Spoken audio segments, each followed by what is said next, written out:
Hi, my name is Alex Doust. My topic is about the differences between genders with regards to aggression. Boys are more aggressive than girls because of elevated testosterone levels, but also because of learned gender roles. More specifically saying, boys are much more prone to be aggressive because they learn to be this way from either powerful figures in their lives, from their peers, or simply their genetics and their hormones. What would you do if a family member had aggression? Aggression from a mom or dad's perspective is really difficult, especially in your children, because you want to do what's best for your children, but you feel bad for them at the same time. I personally do not have aggressive children, but I've encountered them in various settings, at work, at Target, in the mall, and I feel bad for the parents that have to deal with that every day, but I kind of try to understand their perspective because society as a whole doesn't really want you to discipline your child, and you end up with a child that's out of control behavior leads to aggression. What is the most common cause for aggression? Aggression or aggressive behavior can be caused by a number of things. It can involve alcohol, it can involve drugs, it can involve metabolic changes in the child, and it can involve all of those. One goes back to the nature versus nurture theory and whether it's genetic and therefore not the individual's fault, or whether it's how that individual was raised and how they grew up. What would be an example of living under an aggressive household?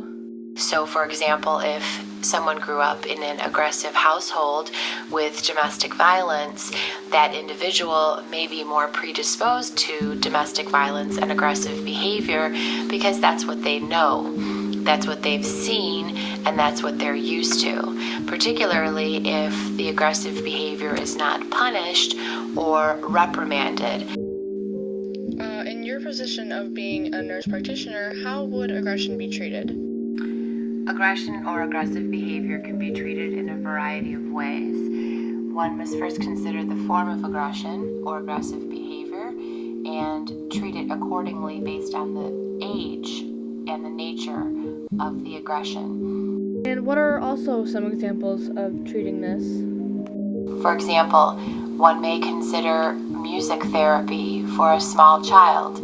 One may consider an alternative therapy such as essential oils, the application of lavender or chamomile. One may consider ingestion of teas that may help calm the child or the adult. And one may also consider alternative therapies such as diffusing essential oil blends.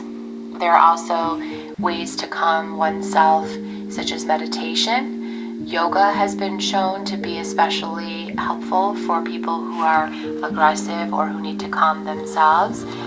From your teen perspective, and being a boy, how do you think gender relates to aggression? I think that there's a more likely chance of a male being aggressive than a female. That said, when a female is acting out, it's more verbal, while a male is more physical with his behavioral problems. How would you deal with aggression if you had it at an older age, say like 25? I would ask for help from friends and family. I would also seek professional help and look up information on a good medical site. Aggression is a case where it can be passed down from one person to another, but also can develop from genetics and hormones. So many aggressive males, yet also females, get help by either professional therapy or trying to calm themselves by going to yoga classes or doing essential oils, all of which these things can help with aggressive behaviors.